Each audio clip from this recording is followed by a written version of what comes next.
Instagram जस्ता सामाजिक सञ्जालको अनावश्यक दुरुपयोग गर्दा हाम्रो समाजको संस्कार र स्वतन्त्रता दुर्गन्धित भइरहेको पाइन्छ। यसै विषयलाई मध्यनजर गरी बागलुङ जिल्ला बलिघाट गाउँपालिका वडा नम्बर 10 निगलपानी स्थित श्री भानु माध्यमिक विद्यालयको सृजनशील बाल क्लबद्वारा रचित सामाजिक सञ्जालको जन्जाल शीर्षकमा तयार पारिएको सडक नाटक प्रस्तुत हुँदैछ।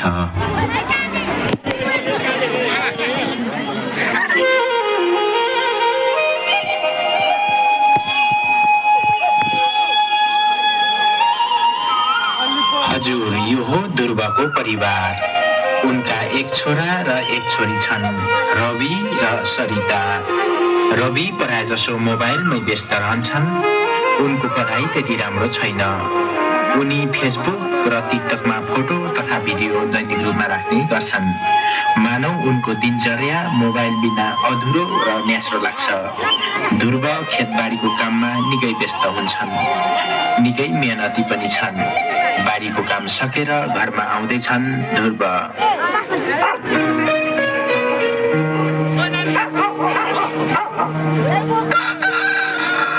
रवि, त अझैसम्म मोबाइलमै? म दिनभरि खेतमा पसिना बगाउँछु, धेरै दुःख गर्छु, तिमीहरूकै भविष्यको लागि मेहनत गर्छु। मैले कमाएको पैसा सधैँ त्यही फेसबुक र टिकटकमा खर्च गर्छस्। पल्लारे शैलाको छोरा उमेशलाई हेर्दा स्कुलको हाकिम भइसके। त भने सधैँ मोबाइल कोट्याउँदै बस्छस्। बानी सुधार, न त तेरो जिन्दगी मोबाइलको ब्याट्री जस्तै सुकेर जाला। मोबाइल हेर्दा तेरो जीवन चल्दैन है।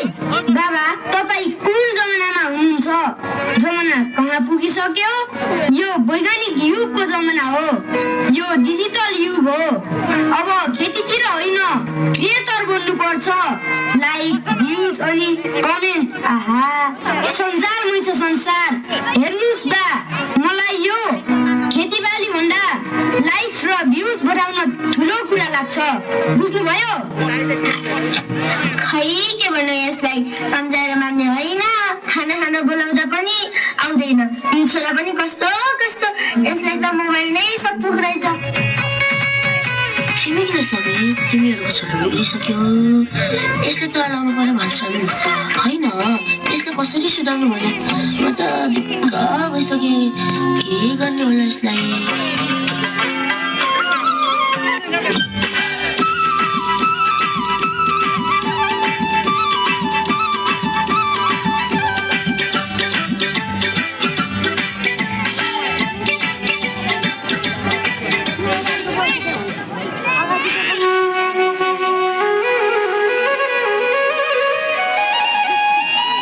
उनको नाम हो गोलु, रविको एकदमै मिल्ने साथी।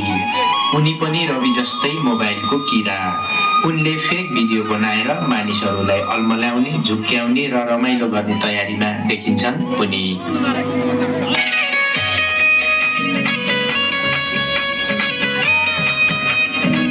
अब फेरि एउटा फेक भिडियो भाइरल बनाउनु पर्छ। पासामा 10 दुर्घटनामा परि 50 जनाको मृत्यु भयो भनेर हेडलाइन आयो। रवि, सही कुरो। 10,000 भ्युज पुग्यो भने त स्पोन्सर आउँछ नि, अनि पैसा कमाइ सुरु हुन्छ। अब टिकटकमा लाइभ बस्ने हो, च्याट पारा साथीहरू भन्ने हो, अनि गिफ्टै गिफ्ट।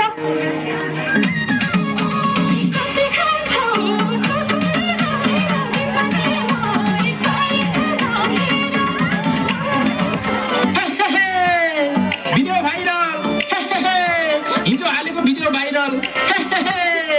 10 जनाको भ्युज, 5 जनाको लाइक, 1 जनाको कमेन्ट। मजाक नगर, 10 भ्युज भाइरल रे।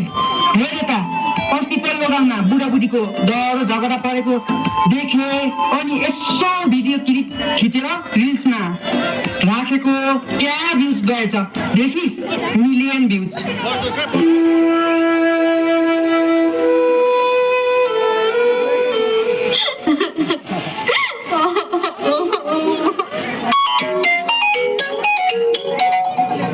हेलो माया,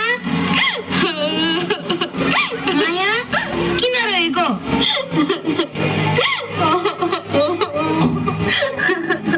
रवि, तिमीले खिचेको त्यो अस्ति हाम्रो फोटो किन फेसबुक र टिकटकमा पोस्ट गरेको? मैले त तिमीलाई विश्वास गरेर त्यो फोटो खिचेको थिएँ। अब मलाई छरछिमेक समाजले के भन्लान्? तिमीलाई अलिकति पनि लाज लागेन? त्यो फोटो पोस्ट गरेर तिमीले के पायौ भन त? अब मेरो बाबा आमा र मेरो साथीहरूले मलाई के सोच्ला?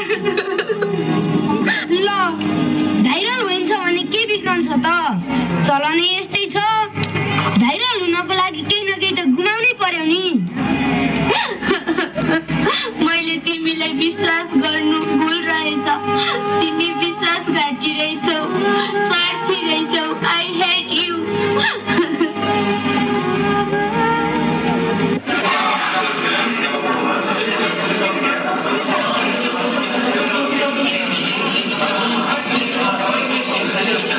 सिर्जना किन रोक्नु होला है? सिर्जनाको भिडियो भाइरल भयो नि। कस्तो भिडियो हो र? सिर्जनाको नराम्रो भिडियो रविले फेसबुकमा हालेर ए हो र?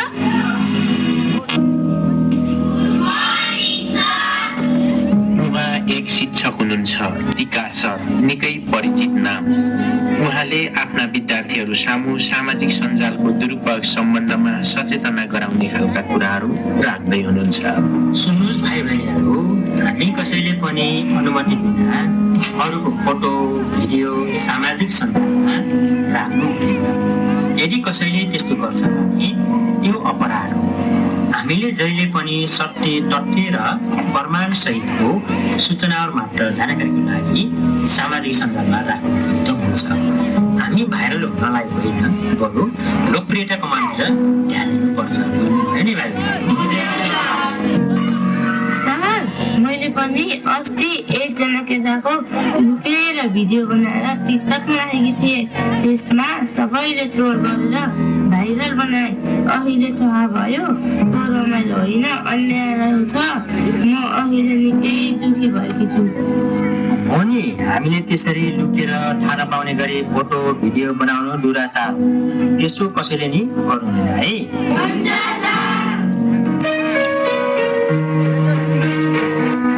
रविको फेक एकाउन्टबाट राखेको भिडियोले सृष्टि ब्ल्याकमेल हुन्छन्, उजुरी पर्छ, छानबिन हुन्छ, सत्य पत्ता लाग्छ। गोलु र रविलाई पक्राउ गर्न इन्सपेक्टर सरिता सहितको प्रहरी टोली आइपुगेको छ। यहाँ सामाजिक सञ्जाल कुनै खेलाउन होइन। खबरदार, नारीलाई अपमान गर्ने, झुटा समाचार फैलाउने, गोपनीयताको हनन गर्ने यिनीहरू सबै अपराधी हुन्। यिनीहरूलाई जेलमा कस्नुपर्छ। हजार साथ यिनीहरूको हातमा हटकडी लगाउनुहोस्। ए हिट त साइबर अपराधी, अब देख्छस् तेरो कर्मको फल।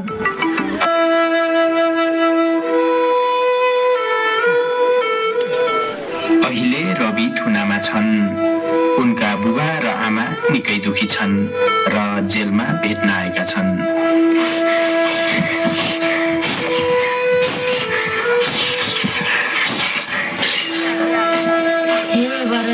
अहिले यो के देखि पर्यो?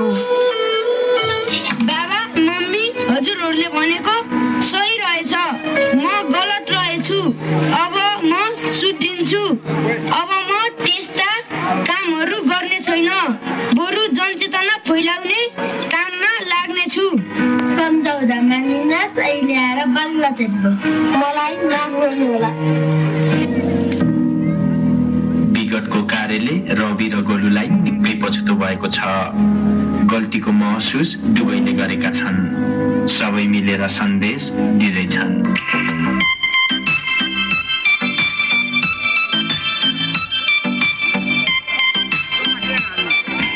गल्ती गर्नु अपराध होइन, गल्तीलाई दोहोर्याउनु अपराध हो। प्रमाण बिनाका सूचना समाचार पोस्ट र सेयर नगरौँ, त्यो अपराध हो। आजका युवाले ज्ञान प्रयोग गर्न नसके ज्ञान नै अभिशाप हुन्छ। सोच्नुहोस् त, तपाईँको एउटा पोस्टले कसैको जिन्दगी बर्बाद हुन सक्छ। सञ्जाललाई साधन बनाऊ, सन्तास होइन। गोप्यता अधिकार हो। अब म लाइक छैन, सचेतना कमाउँछु। साइबर अपराध दण्डनीय छ। डिजिटल साक्षरता आजको आवश्यकता।